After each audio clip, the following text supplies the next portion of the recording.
nombre es Aluna y junto con Nelson el día de hoy les vamos a presentar la metodología número 1, Conociendo tu territorio, un diagnóstico para campañas. Es una metodología sencilla, dividida en 6 pasos que nos va a permitir tener un diagnóstico visual, informado y georreferenciado de nuestro territorio. Espera, ¿cómo así que un diagnóstico visual, informado y georreferenciado? Sí, la idea es tener muchas informaciones claras y confiables que nos permitan ver cuáles son las diferentes problemáticas de nuestro territorio y cómo se articulan entre ellas. Bueno, comencemos con esto.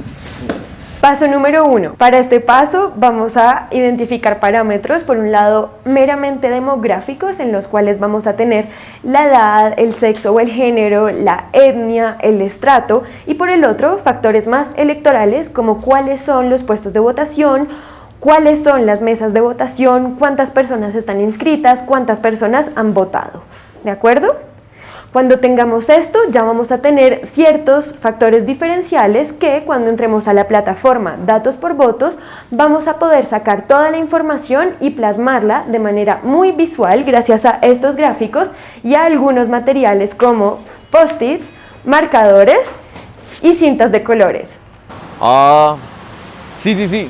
O sea, cuando te refieres a parámetros meramente demográficos, es segmentar nuestro territorio por sus diferencias. Digamos, acá yo veo gente de diferente edad, diferente sexo, diferente etnia. ¿Sí? Exacto, Nelson, pero no olvides que nos vamos a concentrar en el censo electoral, es decir, en los posibles votantes. Bueno, paso número 2. División político-administrativa y caracterización geográfica de nuestro territorio.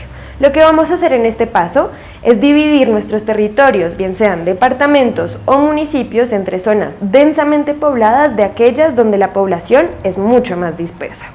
Esto por un lado. Por otro lado, vamos a coger, para el caso de los departamentos, las subregiones. Entonces vamos a dividir esto en subregiones. Y los municipios vamos a dividirlos entre zonas rurales y zonas urbanas. ¿Y esto para qué sirve? Esto sirve para 2 cosas. Segmentar el territorio nos permite saber quiénes viven y en dónde, esto por un lado, y por el otro nos permite también, cuando vayamos a hacer una estrategia de comunicación, poder acercarnos mucho mejor a las personas a las que hablamos porque ya conoceremos su territorio. ¿De acuerdo?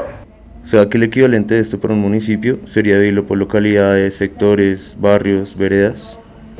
Totalmente, esa es la idea. Entonces, cuando hayamos terminado esto, vamos a agregarle 2 cosas más. Vamos a agregarle primero los accidentes topográficos y geográficos, es decir, que vamos a ponerle las fuentes hídricas, si hay lagos o hay lagunas, si hay parques, si hay montañas o mesetas. Todo esto lo vamos a marcar también porque es muy importante y puede definir algunas cosas.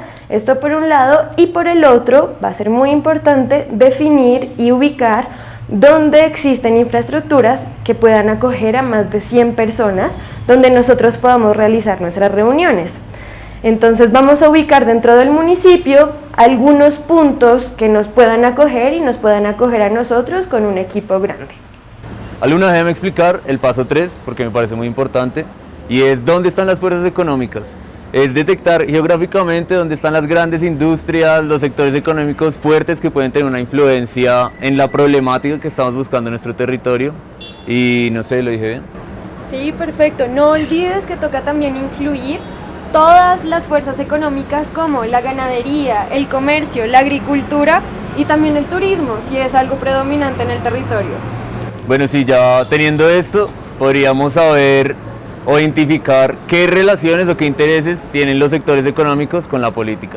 Entonces, vamos a pasar al paso número 4, que es la creación del mapa de control político. Para crear este mapa vamos a consultar los resultados de las elecciones pasadas, así como el histórico de las elecciones anteriores, y así vamos a sacar cuáles son los principales partidos y cuáles son las fuerzas electorales predominantes. Pero no pregunto, pero si en mi territorio hay unas familias muy poderosas, ¿también las incluye? Vale la pena incluir tanto a los caciques como a las cacicas de todos los territorios. Es decir, que estas pueden ser fuerzas que no son formales, pero es muy importante tenerlas en cuenta a la hora de constituir este mapa de control político. Bueno, y me imagino que utilizaremos otra vez los materiales en nuestra exposición. Sí, seguimos con los post-its, con los marcadores, lápices y en realidad cualquier cosa que nos permita tener una visualización clara de lo que estamos intentando entender. ¿Listo? Listo. Entonces, ahora vamos a ver el paso número 5 con Nelson. Teniendo los resultados del paso 3 y 4, el paso 5 consiste en relacionar las fuerzas económicas con el mapa de control político. De esta manera podemos tener una visión más amplia sobre nuestro análisis y más completa. Este paso es fundamental. Paso número 6, identificación de las problemáticas de mi territorio. O sea que vamos a coger toda la información que recopilamos e identificar qué problemas hay en el territorio. Sí, la idea es que vamos a responder a la pregunta ¿cuáles son las problemáticas presentes en mi territorio? Y para responder a esa pregunta vamos a coger toda la información que ya tenemos en este momento y a eso le vamos a agregar estadísticas en términos de transporte y entonces movilidad, trabajo e informalidad, medio ambiente, salud y educación, por ejemplo. Cuando tengamos esto también podemos agregar los índices de violencia múltiple y en particular vamos a hacer énfasis sobre la violencia de género. Todo esto lo vamos a analizar bajo un enfoque interseccional, ¿de acuerdo? ¿Cómo así interseccional? Interseccional quiere decir que hay categorías sociales que han sido construidas. Entre esas se encuentran el género, la orientación sexual y la clase.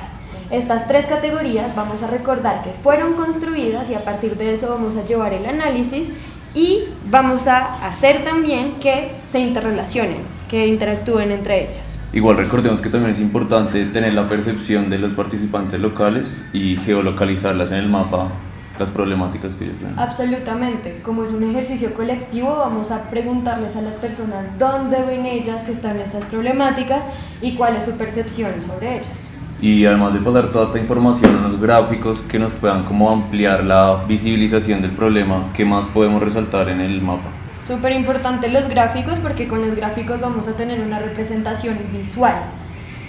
Además de todo lo que ya mencionamos, podemos agregar si existen grupos armados ilegales, si existe tráfico de estupefacientes o cualquier otra actividad ilegal en nuestro territorio. Estos son parámetros que vamos a tener que tener en cuenta en el momento de crear nuestra estrategia de campaña electoral. Vale, entonces déjame ver si entendí, hacer una síntesis, ¿vale? Dale. Para empezar, vamos a determinar las características demográficas de nuestro territorio. Eso quiere decir saber quiénes viven o habitan en él. El segundo es una visión político-administrativa, es determinar los límites de nuestro territorio. El paso 3 es identificar las fuerzas económicas que inciden en él. El cuarto es hacer un mapa de control político, eso quiere decir saber qué partidos o fuerzas electorales están moviéndose en nuestro territorio. El quinto, que es importante, es relacionar las fuerzas económicas con el mapa de control político y saber qué intereses o relaciones tienen entre esos dos. Y por último, el paso 6 es identificar la problemática. ¿Está bien, Aluna? Súper. Muchas gracias a todos por habernos acompañado y los invitamos a ver las metodologías que vienen. Faltan 2.